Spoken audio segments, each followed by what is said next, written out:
welcome to the fourth episode of Om-gnosis, the Occult South Asia podcast. Today, I have the privilege to welcome Manon Hedenborg White. And Manon's an associate professor of history of religions and research coordinator at the Department of Society, Culture, and Identity. Her research focuses on alternative religions from the late 19th century until today, including esotericism, new religious movements, and contemporary New Age spirituality. She has a particular interest in broader questions of gender, sexuality, and authority in religions. It's been a privilege to know Manon for several years now, maybe 10 years. Yeah. We could say. And so here, I'm excited to be able to have the chance to talk more with you about your work and your research and so on. Well, thank you so much for inviting me. It's an honor to be here. So I'm wondering if first we could start by just, if you could tell us a little bit more about yourself and your work, such as your background in Sweden, how you got interested in Western esotericism or esotericism to begin with. And also, I know I've seen from social media and elsewhere that you take trips also to Mexico City sometimes. So that can be kind of an aspect of your research I'm interested in. And just what led you to your academic path and your role at Malmö University and so on. Sure, yeah. So I guess going back to childhood, I've always had sort of an interest in esoteric and magic and weird stuff, and secret societies and kind of what we might call marginalized religions, what you and I might know as new religious movements or new religions, but what in kind of sensationalized media discourse tends to get labeled as cults, although I don't think that's a very helpful term now. I didn't know that when I was a kid. So I also grew up reading, the Harry Potter books and Marion Zimmer Bradley's The Mists of Avalon, and I watched the movie The Ninth Gate at a very young and impressionable age.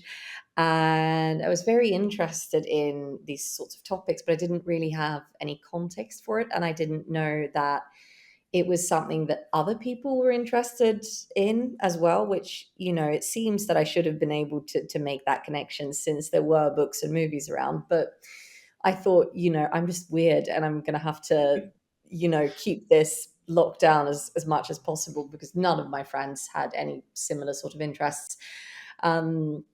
But then I started out at university studying. Actually, my first semester I took an introductory undergraduate class in social anthropology, so like unrelated mostly, but I loved kind of academia and I loved being at university very early on, and I felt, this is what I want to do. I want to do a PhD. And I have a few academics in my family history, so that's not entirely out of the blue. But I didn't know in what area, and then kind of by serendipity or chance or synchronicity or whatever you'd call it, I came across people fairly early on also who had studied esotericism academically, and this light bulb sort of went on in my head, and I felt, this is what I want to do, and this is what I want to study and to research, and by that route I found my way into to history of religions, and which is the field that I did my PhD in at Uppsala University in Sweden. Looking at constructions of gender in modern esotericism, and I know we're going to go into this a little bit more maybe later on. And then I did a postdoctoral fellowship, which was kind of following up on that and looking at women in 20th century esotericism, specifically Aleister Crowley's religion, Thelema. And as part of that, I spent almost 3 years as a guest researcher at the Center for History of Hermetic Philosophy and Related Currents at the University of Amsterdam. And then after that, I eventually got a tenured position at Malmö University as a senior lecturer in religious studies, which is where I am Oh, wow. now. So, and yeah, the Mexico thing. So I've only been there once. Sadly, I would very much love to go back. If anyone has any, conferences or anything that's happening, feel free to invite me to them, because I really loved it. But I had partly as part of my PhD research, for a while I was traveling quite a bit in the US and kind of in the South and Southwest and in California. And I would, as much as possible, try to go into botanicas, these spiritual supply magic stores, which have a large customer base in the Hispanic population, and also in other areas, kind of the Latin speaking population, basically. And I kept coming across this, like these statues and figures of this Grim Reaper figure who's robed, who turned out to be this Mexican folk saint, Santa Muerte.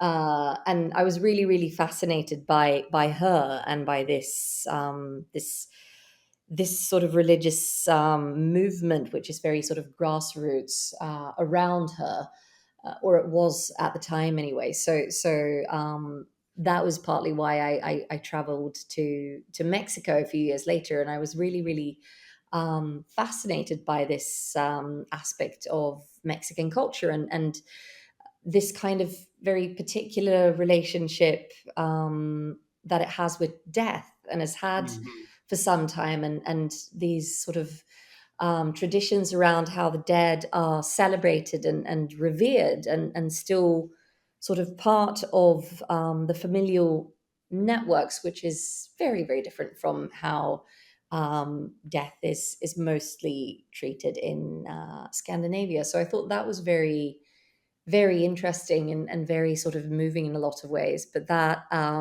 it's been a little bit of a side quest in terms of my research, I guess, also partly because I don't have the Spanish language skills to actually do sort of serious research around that. But I would love to delve more into that at some point.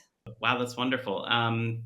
So to switch gears a little bit, I'm wondering your excellent book, which I'm most familiar with in terms of your work, The Eloquent Blood, focused on the Babalon formula in the writings of Aleister Crowley and is taken up by later Thelemites, which perhaps a discussion for later, but is Thelema a religion? That's something, to talk about as well. I'm sure I've asked you that before.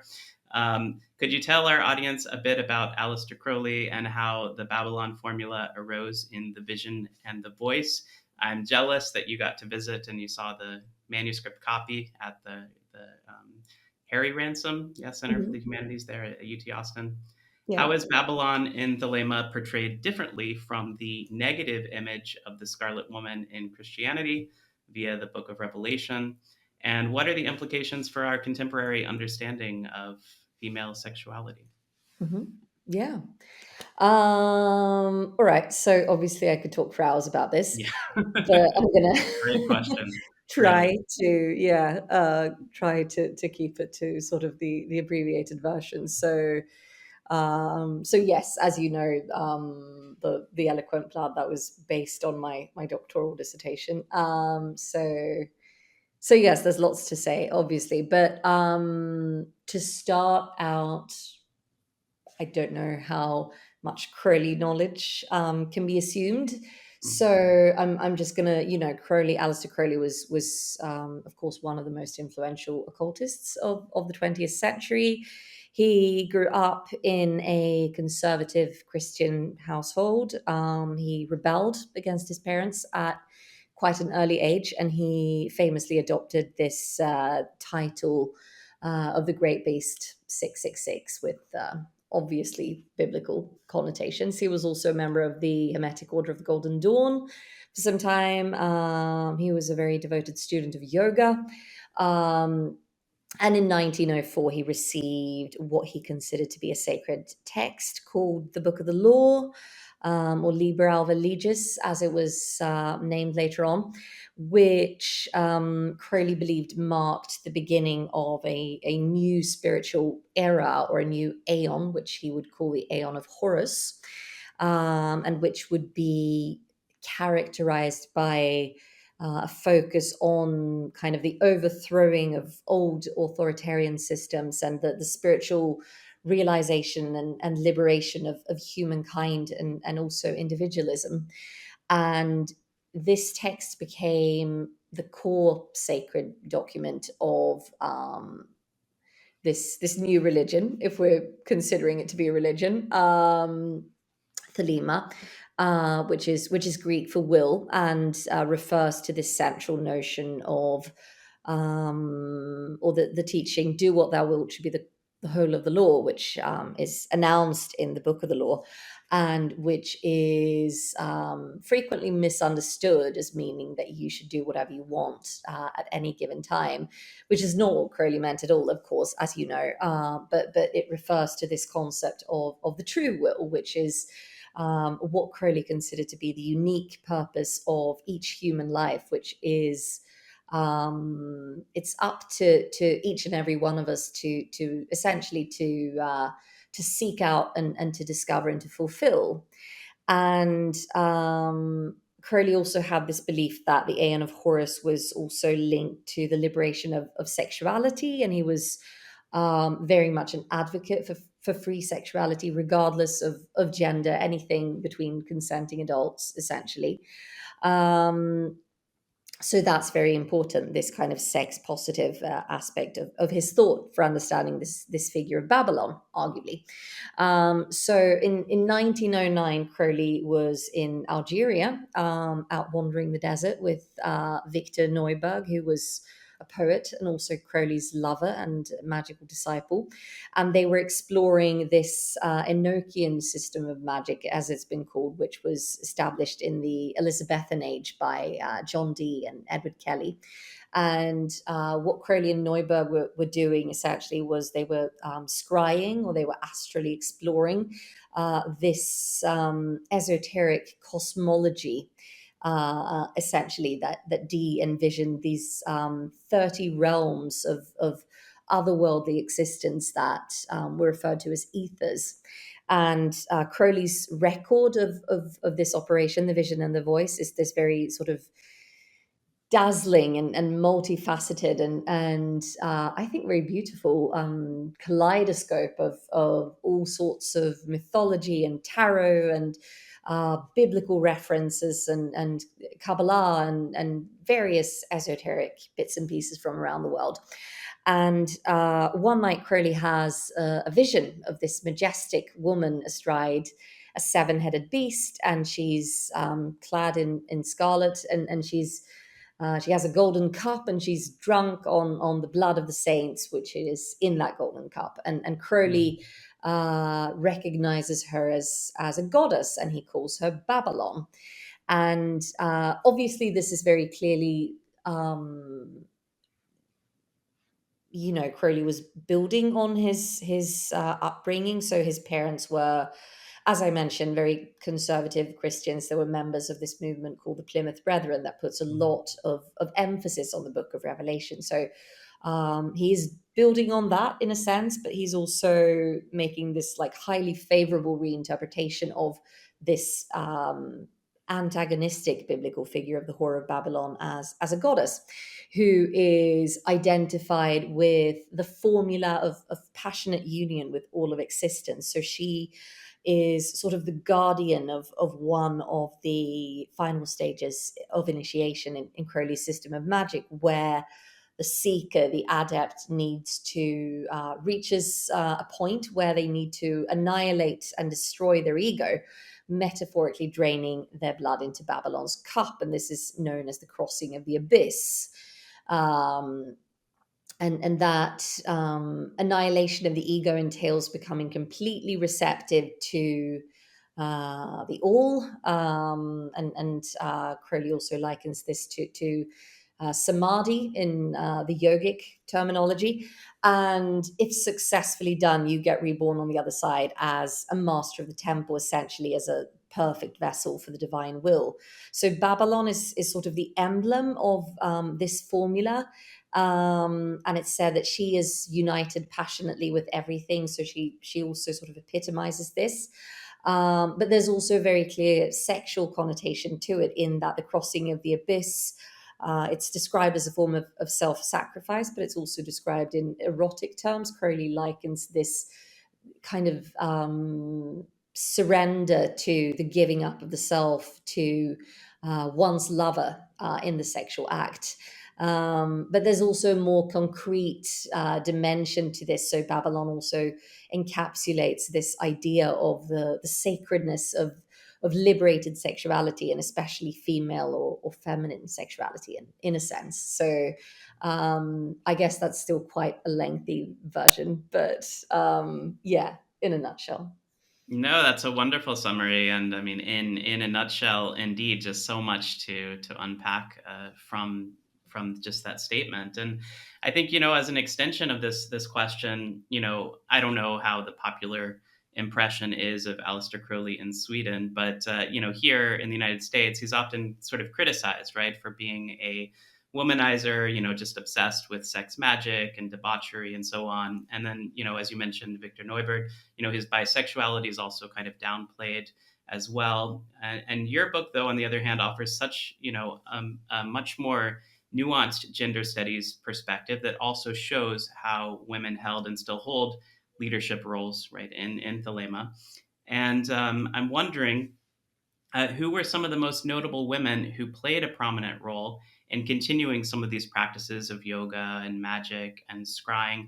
Maybe we can call Thelema an initiatory movement or a structure. I'm thinking of the Magic Without Tears chapter, where he's like, well, if the queen says it has to be a religion, then fine. But there's also kind of a scientific experimental practice to yoga and magic. And I'm wondering how women fit into this, and in the two orders that you mentioned in the book as well, AA and OTO, as well as this office of the Scarlet Woman. Yeah, that's a really good question, and definitely this idea of Crowley, the misogynistic womanizer, keeps coming up. And I'm actually, just side note, I'm actually working on kind of a side project now, a book chapter about tabloid treatment of Crowley in the US in the 1920s, where even though Crowley was white and British, he was very frequently kind of orientalized and kind of lumped in with a number of other yoga teachers who were active in the US at that time, and who were often treated in this very kind of sensationalized, polemical, often racist and very sort of salacious terminology. So it's quite interesting, just the fact that Crowley at that time was kind of leading a sexually non-normative movement, and that he was kind of he was teaching kind of radical spiritual practices, meant that he was almost kind of, yeah, he was sort of orientalized in himself. A side note, but yeah, so I mean, definitely, as you say, we do see women historically being very important, both to AA and to OTO, and in both of these initiatory structures, women were able to pursue initiation under the same conditions as men, and to take on leadership roles, essentially. I mean, definitely, if we think about the most important women, just Thelema in general, I would have to mention Crowley's first wife, Rose Kelly, who acted as kind of a catalyst for the reception of the Book of the Law. That's not pertaining maybe to yogic practices so much, but just sort of in general.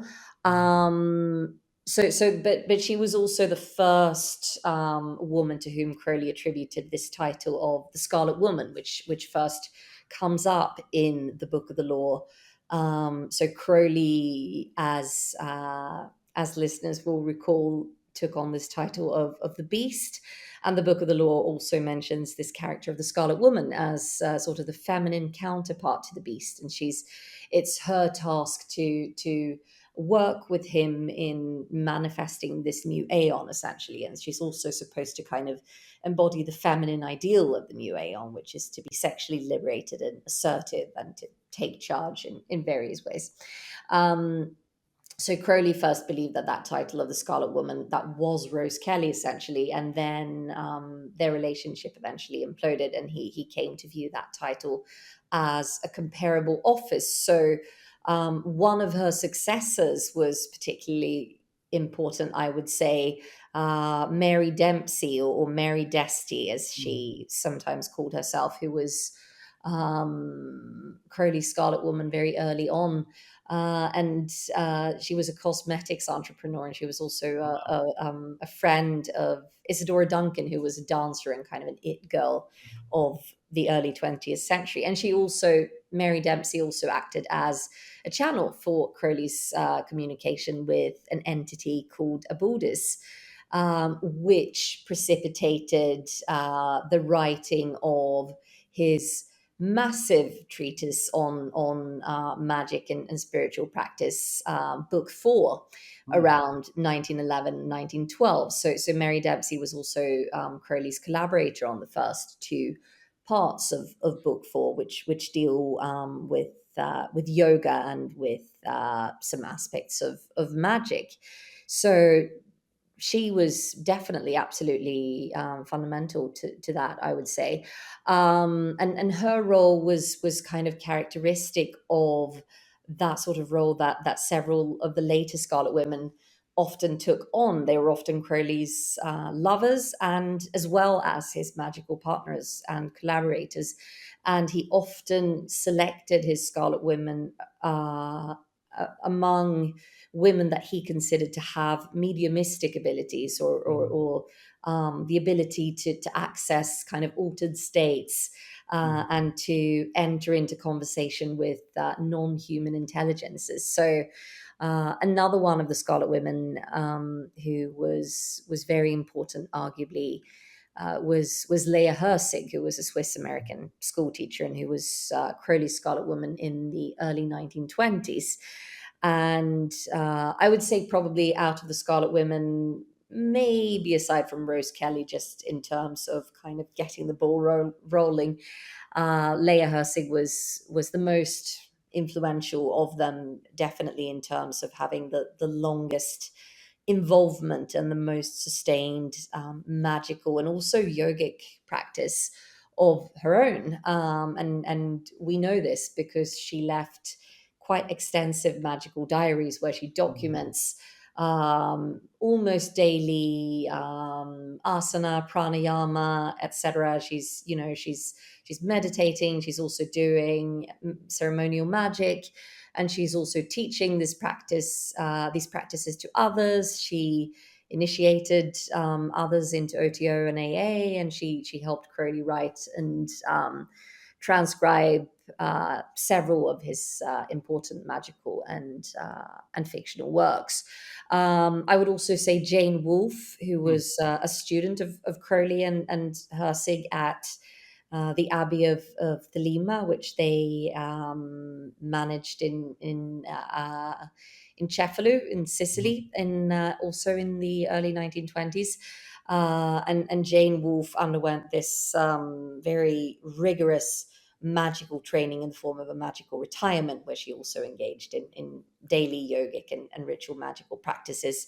And eventually, she was American. She eventually returned to the US and was quite important in sort of creating this link between Crowley and having had that face-to-face contact and discipleship with him, and the establishment of Thelema in the US, which of course lots of different people were involved in, but arguably she was a very important link to Crowley himself.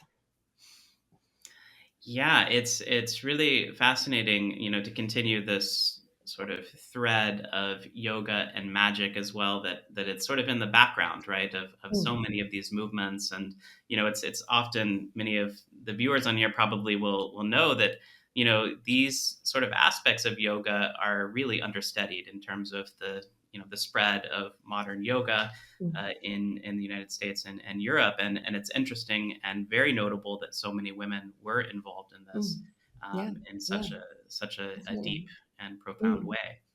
And so I'm wondering, sort of to continue this one more thread, where you published a recent article where you talk about Fire Faith and the Gnostic Neo-Templars and Theodore Royce and the History of Liber XV, or the so-called Gnostic Mass, written by Aleister Crowley and its German translation by Royce. And so, we can kind of see how these movements are really emerging in the United States as well as Europe. And, it's still, this mass is still regularly performed, in many places across the world. And I'm wondering what you think of it from a gender studies point of view. And, despite it being a Thelemic ritual, right, with a Catholic structure, largely with the Eucharist, it's called a mass. Do you find any aspects of it from your study relevant to South Asia?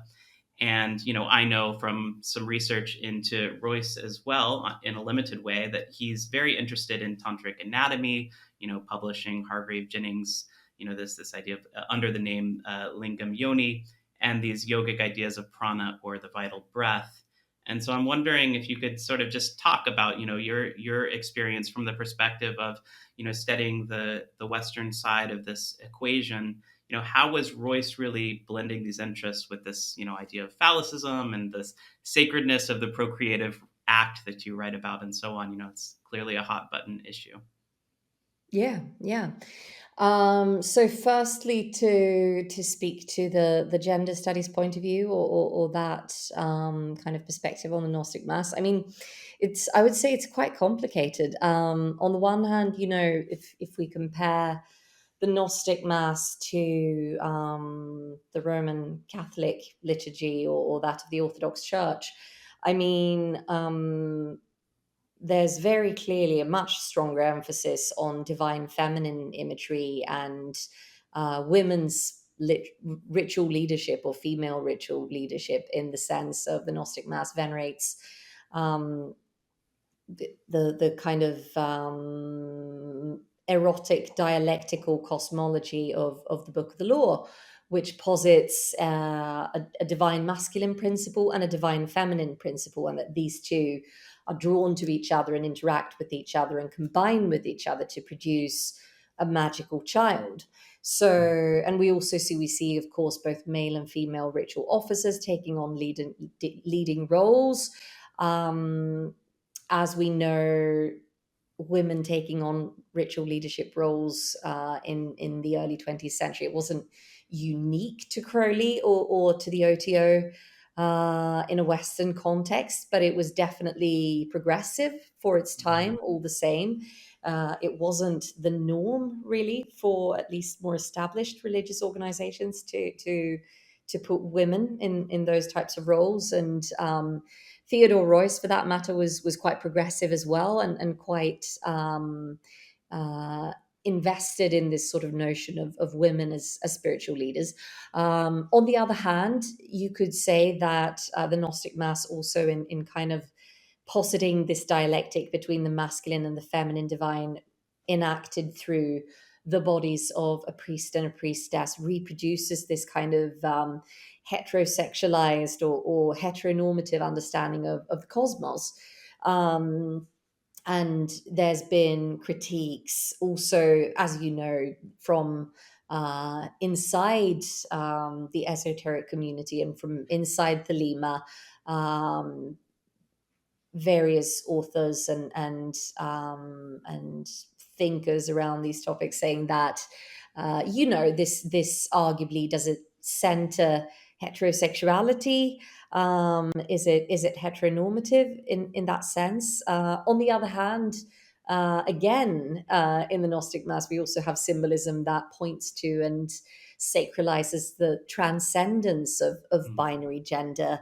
The priest and the priestess conduct this mystical marriage, which produces kind of could be said to produce an energy that gets channeled into the Eucharist, and that is that of the magical child, who could be understood arguably to be beyond gender. And if we think about this in terms of the theology of the Book of the Law, we have the goddess Nuit and the god Hadit combining to produce the divine child, Rahul Kuit, who at least in some sources is understood as androgynous, or being beyond gender.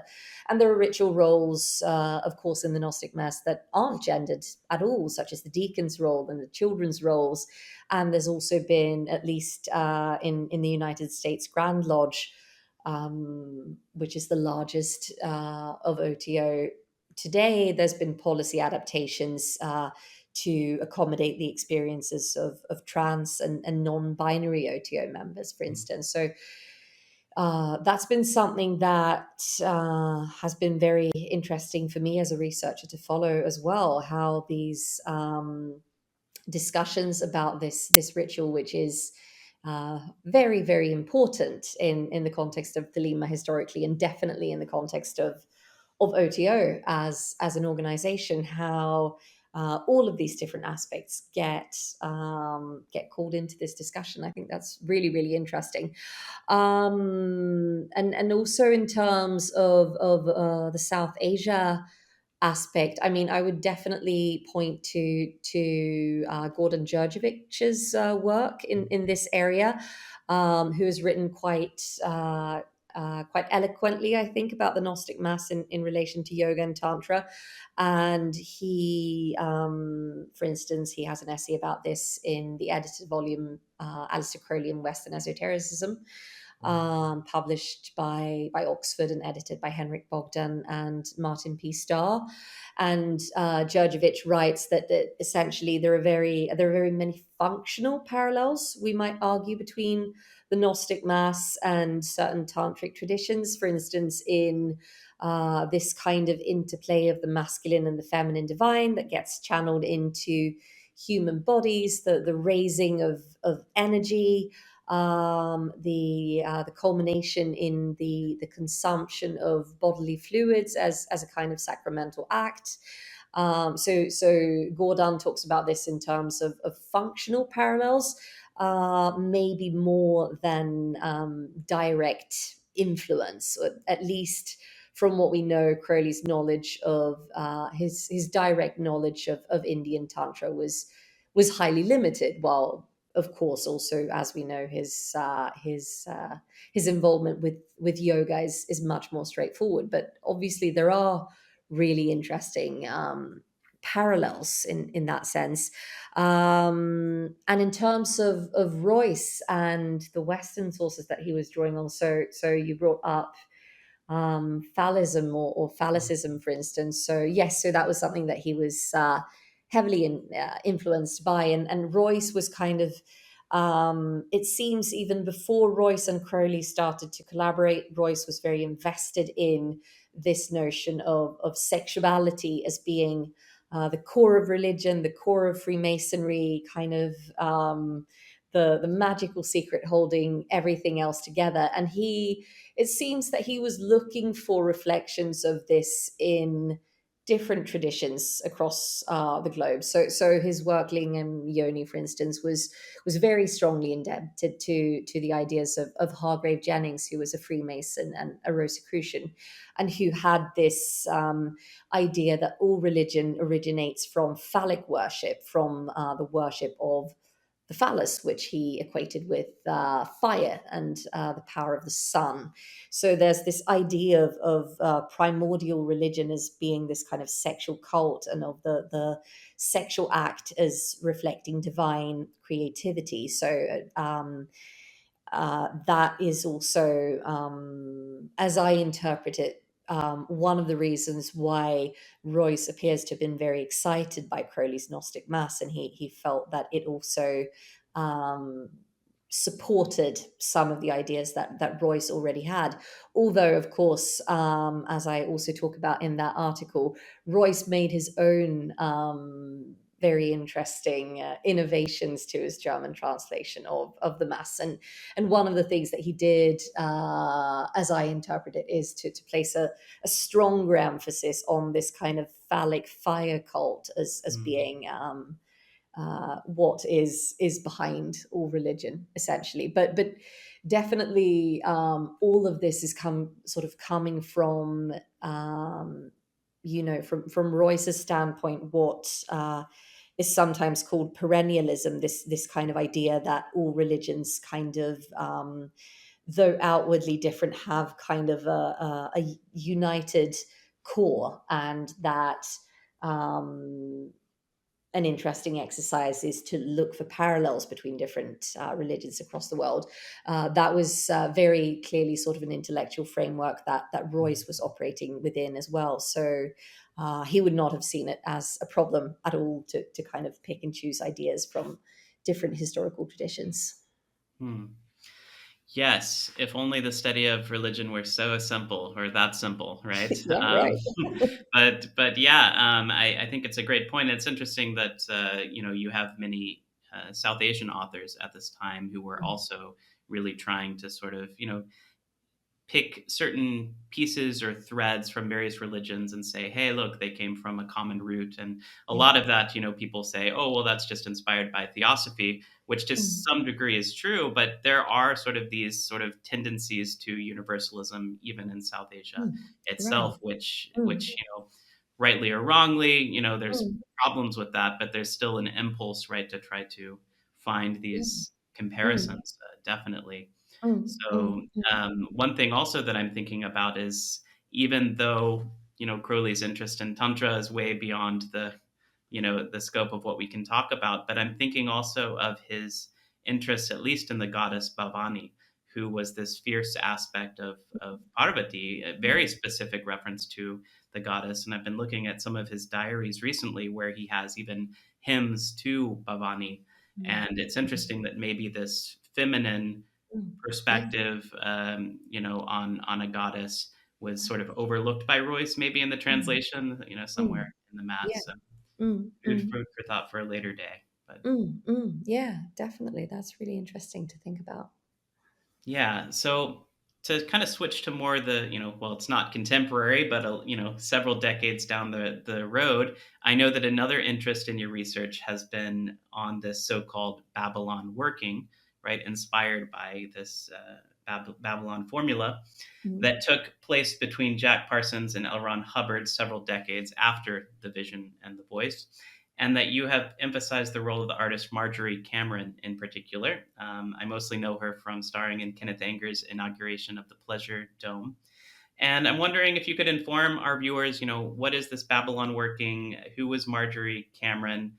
We know, the common thing that you'll find, on the internet or sort of, popular stories is that they're practicing magic out there in the desert somewhere. But is it safe to say, if this magic was inspired by Aleister Crowley, who we've been talking about, that there are also techniques of yoga involved, even if just in terms of postures assumed for astral workings and so on?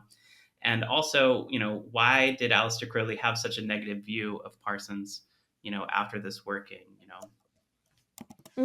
Yeah.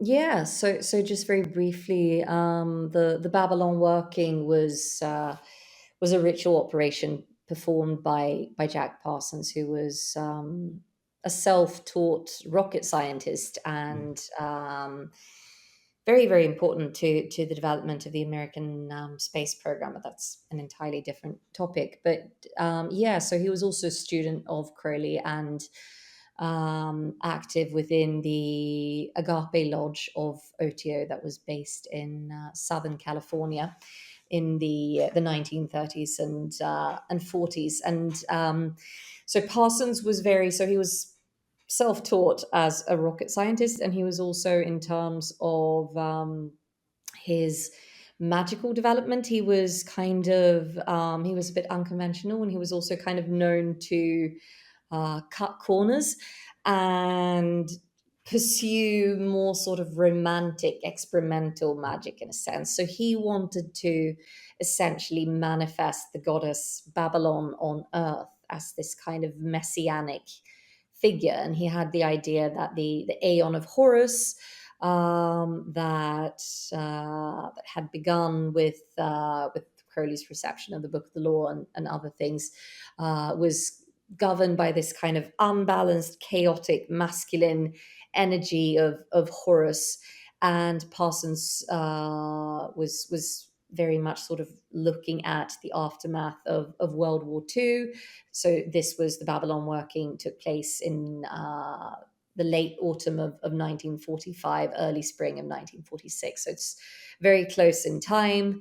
The beginning of the Cold War, and he felt that the world needed some sort of something to counterbalance this force, this loving Dionysian feminine energy that he wanted to bring into being. And the first stage of that operation was that Parsons wanted a magical partner to practice sexual magic with, which would be the next step of the operation. So initially he was performing invocations to attain a magical partner, what he believed would be the human incarnation of an elemental spirit.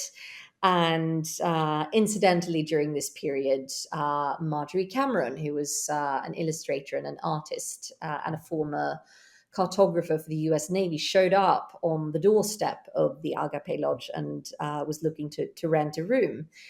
So she moved in, and they fell in love, and he believed that essentially that she was the answer to what he'd been looking for. This was his sex magical partner arrived. Eventually he came to believe that she had a more significant role to play. Certainly after Parsons' death in 1952, so only a few years later, Cameron herself came to believe that actually she was Babalon incarnate.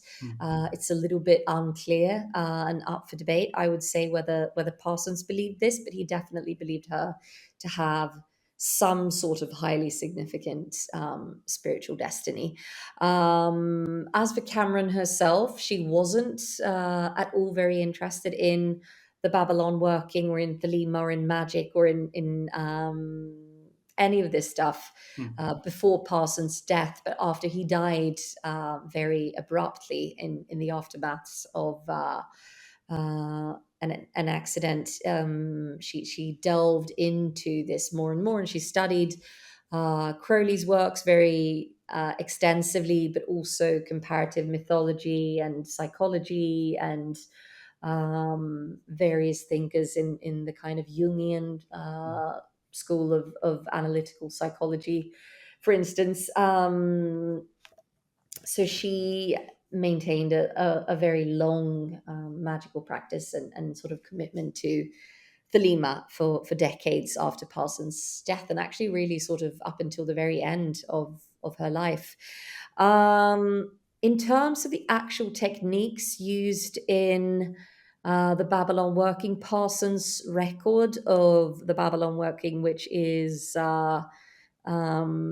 pirated and available in various sites online. It's quite sparse, and as I said, while he was an initiate of OTO and AA and a very devoted student of Crowley's in certain ways, he was also kind of known to cut corners and do his own thing and not really adhere always very strictly to protocol. There's not very much in the way of specific mention of yogic terms, but that being said, I mean, definitely in terms of the magical and mystical training that he had, I would say that it's very, very likely that was a part of it. There are repeated references to meditative practice and meditation and the reciting of kind of mantra-like wordings. There's also something,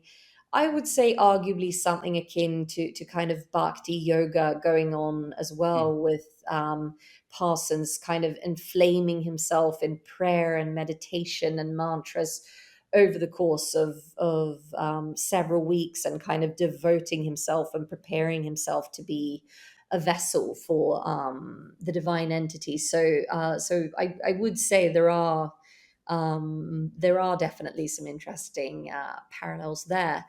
In terms of Crowley's negative view of Parsons after the Babalon Working, I would say that was also, like, aside from the fact that I think Crowley thought that Parsons maybe was setting himself up a bit too much as this big, epic, magical hero who was going to change the world, and Crowley was in his old age at that time, and probably quite tired of these sorts of claims. But also definitely was related to what was going on at the Agape Lodge. And initially, when Parsons became involved, he was very sort of he was very active in the lodge, and he was contributing money, and he was bringing in new people. He was giving lectures on Thelemic ideas, and Crowley eventually appointed him lodge master. And definitely there's a lot of support for the idea that Crowley viewed Parsons as some kind of a magical successor, maybe not to take over everything, but definitely as some sort of filial figure that he hoped would be able to kind of carry on the torch after Crowley himself was gone. And then suddenly, from Crowley's perspective, Parsons kind of runs off and does his own thing, and kind of becomes reclusive, and pulls back from the Agape Lodge, and engages in these ritual operations with people outside of the lodge. And he's also very absorbed at this time by his romantic relationships and his sort of personal magical quests. So I think Crowley was sort of feeling, snap out of it, and get serious. You actually have work to do here, and Parsons was just not very interested in that at this point. So, another sort of important figure in the spread of yoga, this is going on in California, but a few decades later, as you know, Kenneth Grant, one of Aleister Crowley's later secretaries and a well-known author in his own right, did integrate quite a lot of South Asian occultism into his writings. And I'm wondering what you think motivated him to do this, and his theory of kalas, which you mention in your book, and I think in a chapter on the Kenneth Grant, I forget, it's a commemoration volume.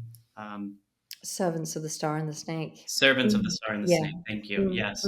And, kalas, being usually referred to lunar digits, are also, fragmented energy.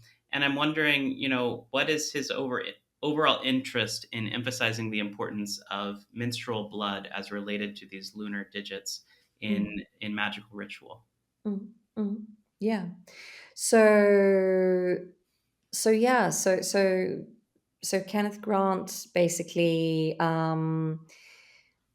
I mean, one thing that's really important to highlight, I would say, is firstly his interest in Advaita Vedanta, which really sort of was something that he was highlighting before he wrote his most well-known works that look more at Tantra and at Thelema as well, more explicitly. But he published essays on Advaita Vedanta from the 50s on, and that, I would say, had a very strong influence on the whole of his magical thought throughout his life. This idea of fundamental non-duality, or the union of the individual self, or the Atman, with the divine reality. And he was also so the other thing was his interest in Tantra, what he called the left-hand path of Tantra, or the Varma Marg. And for Grant, the left-hand path of Tantra was essentially the tantric tradition that used female priestesses, and that's centered on the worship of the female sexual organs and the feminine sexual fluids. And this is an idea that seems to have come to him from David Cohen, who was a ninth degree initiate of OTO, and who was also a disciple of this person, Swami Paraswara Bhikshu, who was Cohen's superior in the Holy Order of Krishna. Henrik Bogdan has done really excellent historical detective work on this, as you know, and the Holy Order of Krishna, which had this really interesting blend of aspects of Hindu thought with Western occultism, including Thelema. So there's this real sort of going back and forth of kind of Hindu ideas and Thelemic ideas across And if I time and could space. interject as well, they preserved a typescript of Sri Sabapati Swami's yoga as well, which is very interesting. Yes, So that yeah, mention. right. Yes, I remember you mentioned that. That's really fascinating. Yeah, and Grant sort of credited David Kerwin with bringing these tantric ideas to his awareness, and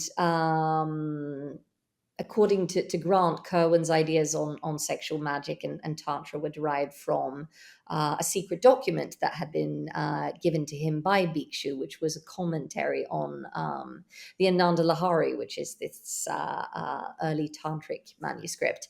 And essentially, Grant believed, like from having studied those sources, Grant viewed Crowley's system of sexual magic as fundamentally flawed, or at least very unbalanced, in that he considered it to be overly focused on the male practitioner or the priest. According to Crowley, or like Crowley's basic sort of thinking on sexual magic was that uh, you formulate a magical intention, and then you sort of charge it with the raising of sexual excitement, sexual energy, and then that gets distilled into the sexual fluids, and specifically the semen, which Crowley considered to be sort of the sex magical substance above all others. And he believed that the female practitioner mostly played the role of kind of a vessel receiving and nourishing that masculine divine creative will, but not really adding her own intention um, to the operation. Now, whether that was the way that Crowley actually practiced sexual magic is a question in itself. I would say there's quite a few instances of him going about things in different ways, and much more sort of formulating the objective of sex magical operations with his female partner. But that's a side note. But this is the way he sort of writes the theory of it, at least, that it's the semen that kind of adds the directing creative energy to the sex magical operation. And Grant thought that Crowley was fundamentally wrong about this, and that the semen, if anything, maybe it's a catalyst or to something,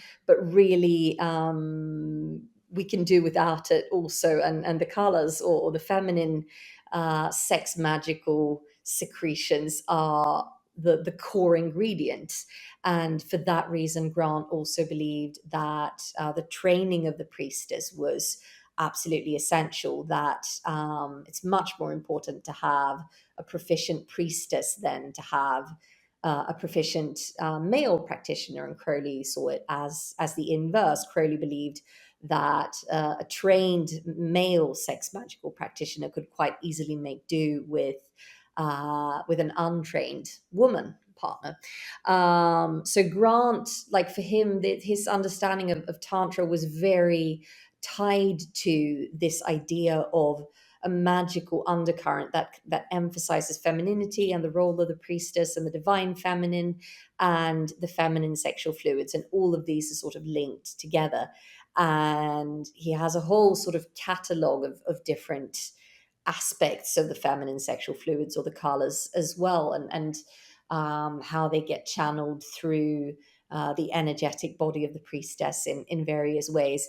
But he also writes, he has a lot to say on the subject of menstruation. And one of the things that he says is menstruation is key to the role of the Scarlet Woman. So this is building on Crowley's idea of the Scarlet Woman, and Kenneth Grant essentially says, well, that's why she's scarlet. That's why her garments are red. It's because of the redness of the menstrual blood. And for Grant, menstrual blood has this particularly important role to play as a kind of gateway to the unmanifest, to the other side, to what he calls the night side of the tree of life, to that sort of non-dual void that he believed to be prior to manifestation. So for Kenneth Grant, menstrual blood is really tied into this feminine, magical, creative power, essentially.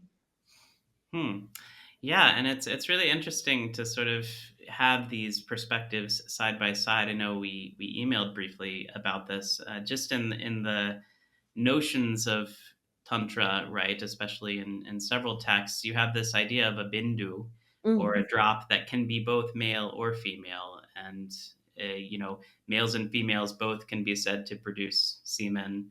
mm, Whether or not males can produce menstrual blood is another question. Some definitely claimed to be able to, through processes of sort of adopting feminine forms of goddesses and so on. And I'm wondering also this sort of idea, um, about sort of Crowley's bisexuality. If he did practice sort of sexual magic with male partners, then is it more people assuming the roles, sort of these seeds or of these energies?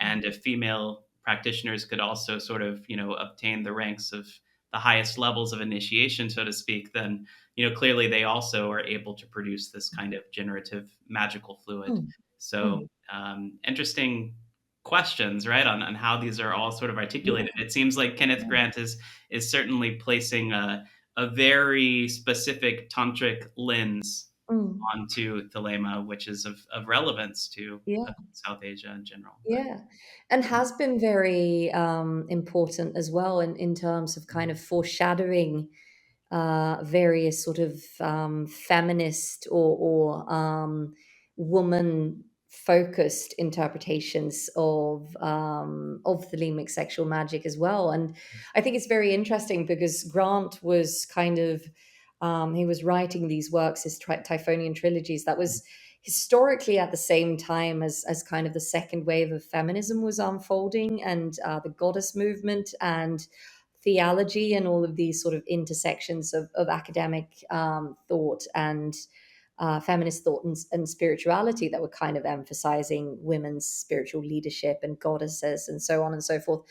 And Grant, I mean, he wasn't coming at it from a politically feminist hmm, viewpoint. He was, as you say, he was coming at it from a tantric viewpoint, from a very sort of spiritual lens. But at the same time, he kind of anticipated some later developments. And I think it's also interesting that some of the most kind of important um, female voices in kind of the broader um, Thelemic and Thelema adjacent esoteric milieu, who have sort of articulated their own understandings of sexual magic and building on Crowley, but also critiquing Crowley, have been very inspired by Kenneth Grant. So I'm thinking of people like Nima, for instance, or Linda Florio, or Amadali, and various others. So I think Grant's importance is very interesting there to consider, and also kind of the importance of Tantra in bringing those ideas into focus. yes, well, I think that, as you're saying this here, it's making it even more clear to me that you really can't separate in the contemporary context Mm, Thelema from occult South Asia. Just given mm, Kenneth Grant's mm, influence and the way that many of these authors are accessing him.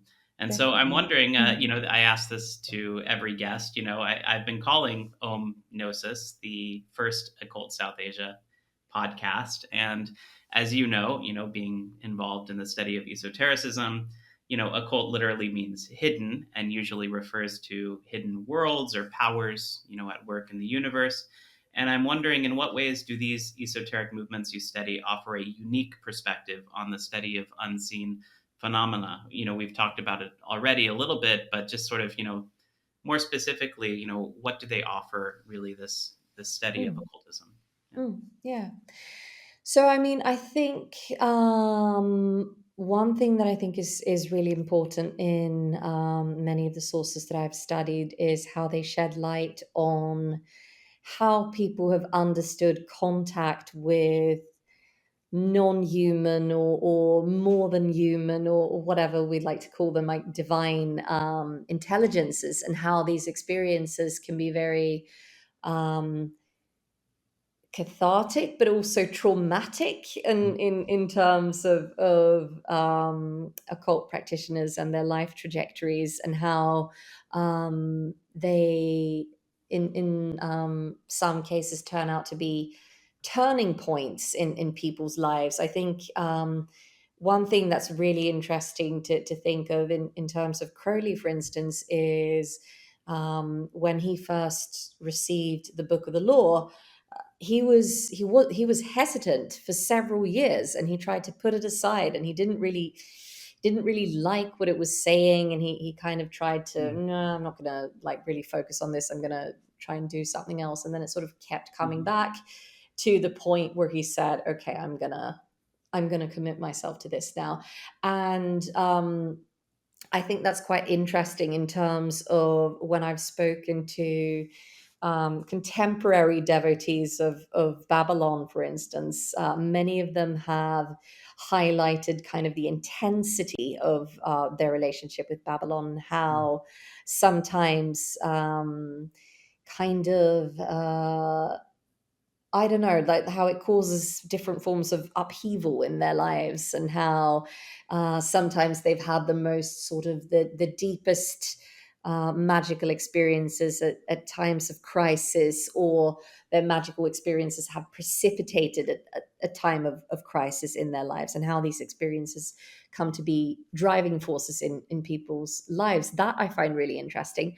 And also how that kind of translates even in certain cases to social change, like these sort of individual experiences becoming kind of the driving force in esoteric movements that then affect actual societal influence. I find that really, really interesting. And I mean, obviously I have a particular interest in movements that go, esoteric movements that go against the grain also of other social norms besides religious ones. So, for instance, with regard to gender or sexuality, for instance, or looking at individuals within esoteric movements who've kind of challenged the social structures that they're in. So, I guess that's a different sort of interpretation of what unseen phenomena might mean. But I'm thinking unseen phenomena might also be neglected aspects of culture or cultural change, or historical figures that we might not have paid sufficient attention to, but who are actually really interesting to research and to think about, I guess. Yes, it's really great to hear you say that on this podcast, since that really is the point, right, of of this project as well, and it's wonderful to hear that articulated in a way that can also be socially relevant and sort of applied to a contemporary context as well.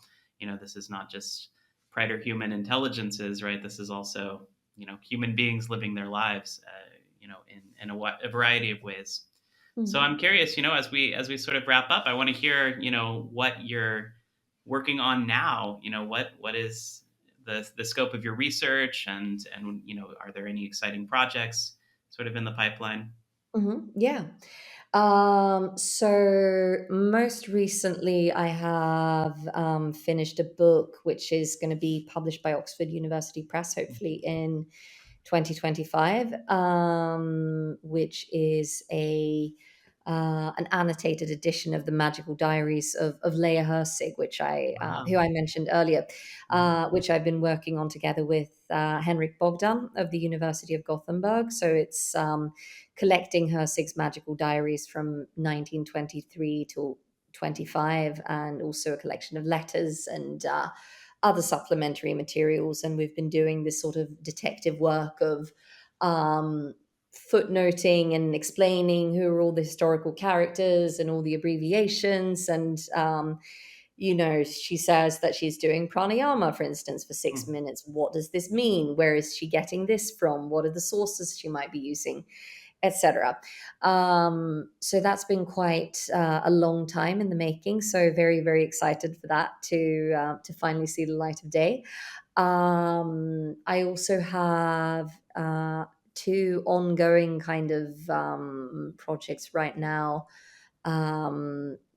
One is looking at, and this is very early days still, but it's something I'm going to be working on more closely in the near future, looking at women's Masonic orders and rituals around the year 1800, so late 18th, early 19th century, at the Swedish royal court, and how various women of the nobility were involved in adoption lodges of Freemasonry, but also in other kind of Masonic style orders, and how that kind of the symbolism in these rituals sort of created space for another understanding of femininity and of women's capacity for enlightenment and for spiritual development, basically.